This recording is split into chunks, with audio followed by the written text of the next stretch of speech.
Hello and welcome to The Long View with me, John Jordan. So today we're playing Fieldrunners Attack. You might not have heard of this game. One reason is it used to be called Fieldrunners Hard Hat Heroes. A bit of a mouthful. It's actually still in soft launch, so that's probably the other reason you haven't heard of it. But it's just had a very big update, and one of the biggest changes is to change the name to Fieldrunners Attack. Not only I think is it a better title, it kind of actually gives a better idea of what the game's about. So this is a build and battle game where you build a base and you go and attack other people. So that kind of makes more sense. The hard hat heroes thing I think was because you have these hero characters. So this is kind of a big gameplay thing that I guess they thought they wanted to put into the title. But hard hat heroes was a bit kind of complicated really. So this is the base. I've been playing this for a couple of weeks now. So it's still in soft launch, so you have these big changes, these big updates still happening to it until it comes live. So the base is quite busy. So one of the big changes that has happened, which may seem quite small, but hopefully will have a big impact, is there are 3 resources that you kind of everything you do is based on in terms of your base. So you can see them in the top right hand of the screen. There's wood, gold, and apples.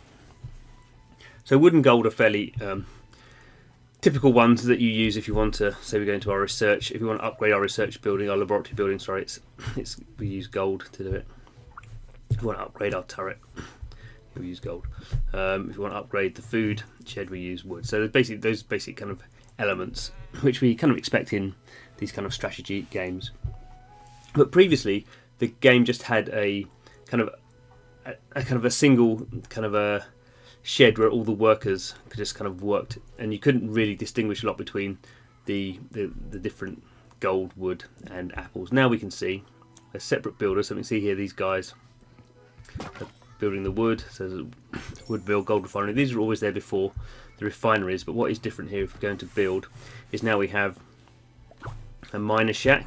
So this is where you create the gold miners to kind of speed up the collecting of gold. And here we have a similar thing, the lumberjack cabin. So this creates the lumberjacks, which increases the rate in which you generate wood. And then obviously you have a lumber yard, which are the storage and gold storage as well.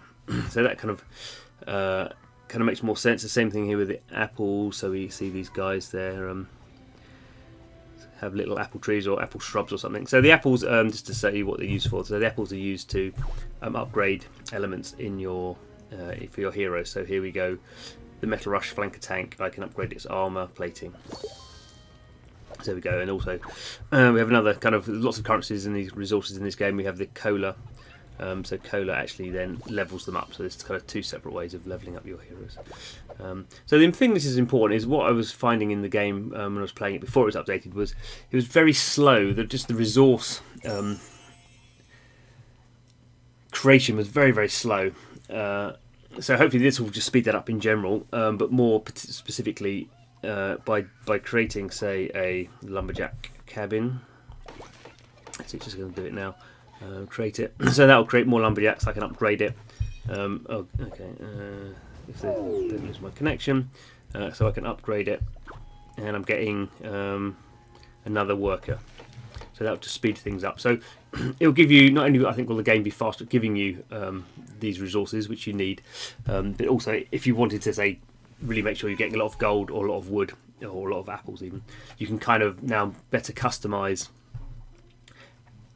how you're kind of gaining those resources, and the resources are pretty important. And I would say that I was finding the game very slow, that you just weren't getting anywhere. You couldn't really do very much apart from the attacks, which is fine, but the attacks we'll go into in a bit have their own kind of interesting kind of balance going on there. So it's good to have to speed up these resources so you feel like you're kind of building up the base. That gives you better units. There's another interesting thing here we can see. So we can switch these cannons, these defensive cannons. They are different types. Now we can kind of switch between simply. So I think that's a flame cannon. We've got an anti-tank cannon, and I think that's the anti-tank cannon, isn't it? I think. Here we go. So this is the new cannon. They're called the cannon switch tower. So they're all switch towers. The cannon switch tower is good for tanks. If we switch to this one, this is the railgun. So this shreds cycles. So there's a cycle. Here we go. Here there's this which is they're like a motorcycle gang. Don't see them in battles very often. And then there's the standard one here, which is the kind of anti-personnel flame. So it's a whole kind of paper scissors shotgun kind of thing going on there. But it's nice now you can just switch between them. Okay. Have a quick look at else and see what else is different. So I'm just going to go into the log here. So we can see here, this is just going into the App Store. There's a few things that's difficult to show. So troops wounded from combat now. There's a new hospital building they can heal, so that's a nice way of kind of keeping your troops going. There's new environments, winter and desert. You can control how much you loot from the loot transport building. We've had the new cannon tower, mini boards. The house has been split into 3 separate houses for each worker type. So we just discussed that. And there's then other user experience stuff. So there's things that kind of make the game hopefully a bit more enjoyable to play, and some bugs. You can go to the App Store and look at that. Say Fieldrunners Attack is currently available in the Canadian App Store. So let's go back into the game. Connection lost. Okay, so we can see here. The other interesting thing here we can see is there's power stations. So power stations. This is why these units here are not working. You can see they've got the kind of electrical symbol above there, above them. They've not got enough power to operate. So this is kind of actually the kind of most important gameplay thing really about the game is you need these. You need enough power units of a high enough level to run all your turrets. So you can see the turrets close in here are all fine. The ones on the outskirts are not. So you can see this when we go and attack someone. Okay, it's just showing me where I am in the league. Okay, so this is someone else's base. You can see again he's got his power stations are not. There's only one turret available. That seems a bit odd. So what I can do here, I choose between 2 of my heroes. So let's put a tank in, and it's quite good to go and attack the power stations because then that takes all the power off. So you can see now he's kind of defenseless because all his weapons have gone. He's got one going there. So I send my tanks in, go and destroy that flame tower, which I'll do fairly easily. And then come on. And now I want to go and destroy the units with stars above them. They give me kind of this pillaged kind of kudos thing. And then finally we destroy the main headquarters, which will destroy everything else. So I've pillaged 100%. I've destroyed his HQ. So that was a kind of 100% success. That was a pretty easy base actually. Normally they're not that easy. So you can see I pillaged 100%, and I got all those units, and I got some keys which are useful for unlocking things. So that's kind of basically how the game works. So a bit like Clash of Clans to that degree. I've leveled up a new league. There's new units I can unlock. That's nice. What else should we do? Let's see if we can do another attack. A bit of a harder one. The other thing I have found is an interesting thing you have to do in these situations is how. So you can see this guy's got all his units all powered up, so this will be a much harder fight. So I could attack from this end because I might not be able to attack all his starred houses, buildings, and get 100% pillage like I did before because that's quite hard. But I can't really hit any of his power. So just go in and maybe take that one out and maybe that one out. You can see I'm being attacked by all of them. All those flame towers are not very good against tanks, so I could maybe go in and take that one. Let's see. So the other thing is, that cannon one's getting me. I need to move them out of the way. So let's just go straight into the base. So you can see here, he's got quite. I've taken out that power station, so that cannon's now not working. But I'm being attacked. That attack's blown up, but I got the HQ. So you can see there's kind of a bit more of a. It's not just a tank rush, and you either destroy the whole base or you lose. You're defeated. There's a bit more of.